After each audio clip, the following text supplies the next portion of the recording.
Well, someone once said that if you got all the speakers in the world and laid them end to end, you'll just leave them that way.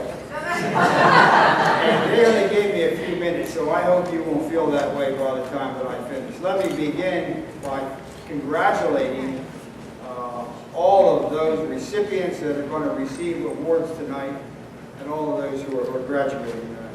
This school has been in my district, close to my district for years, and I've been very impressed with their social studies and history programs. So for all of you, I want to congratulate you.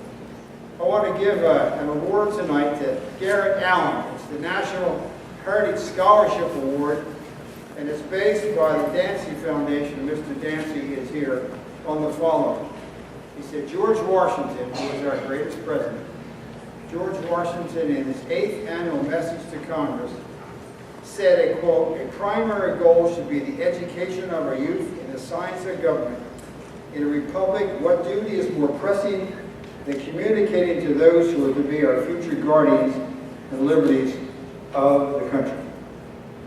Garrett is a good student, member of Virginia Boys State, the National Honor Society, on a debate team, and going to that little university down in Charlottesville, started by that guy, Mr. Jefferson, who was wise enough to pen the words in the Declaration of Independence that all men are created equal and endowed by their Creator, by God, not by a legislature, but by God, with life, liberty, and pursuit of happiness. I want to congratulate you. I love history. As a young kid, I didn't graduate from high school right away. I worked as a mailboy. Some of you a little older might remember this company called Curtis Publishing Company. Remember Jack and Jill? Saturday Evening Post, Ladies' Home Journal. Well, I was a mailboy. And finally, after working there a couple of years, I decided to go to college. But almost every day, I would get up to Trolley Car in Philadelphia and walk through Independence Hall, and sometimes rub my hand across the Liberty Bell, because in those days it was on the ground on a wooden plank, and now it is up high. History helps us understand who we are, to learn from the past. George Washington, who some of you may know but maybe do not know, George Washington's first elective office, as the scholarship is named as a result of George Washington. George Washington's first elective office was from this congressional district. He was elected to the House of Burgess, now the House of Delegates, from Winchester, Virginia. And a great message in studying history, the first time that George Washington ran for office, he lost. Not many people know that. And on the second time he won by roughly 5 votes.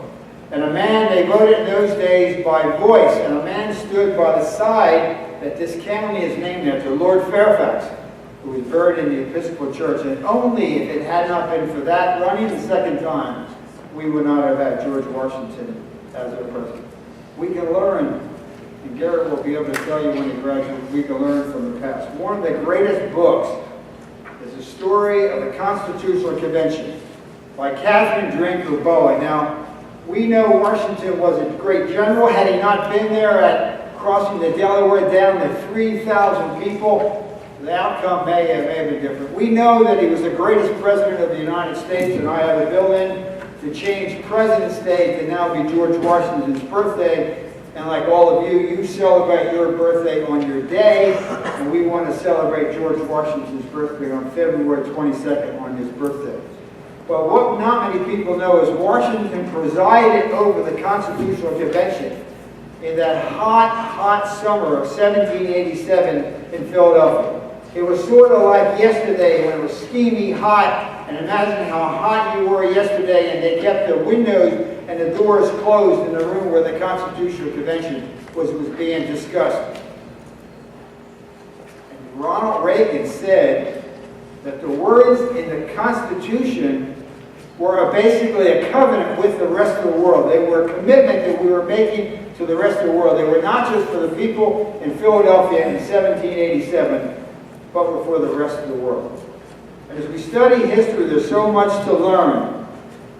Here we had people at the Constitutional Convention from big states to small states, from northern states and southern states, and they came together. They did what this nation now in 2012 needs to do, to come together in a bipartisan way, looking to see what is the best interest of the country and not necessarily what is in the best interest of the political party.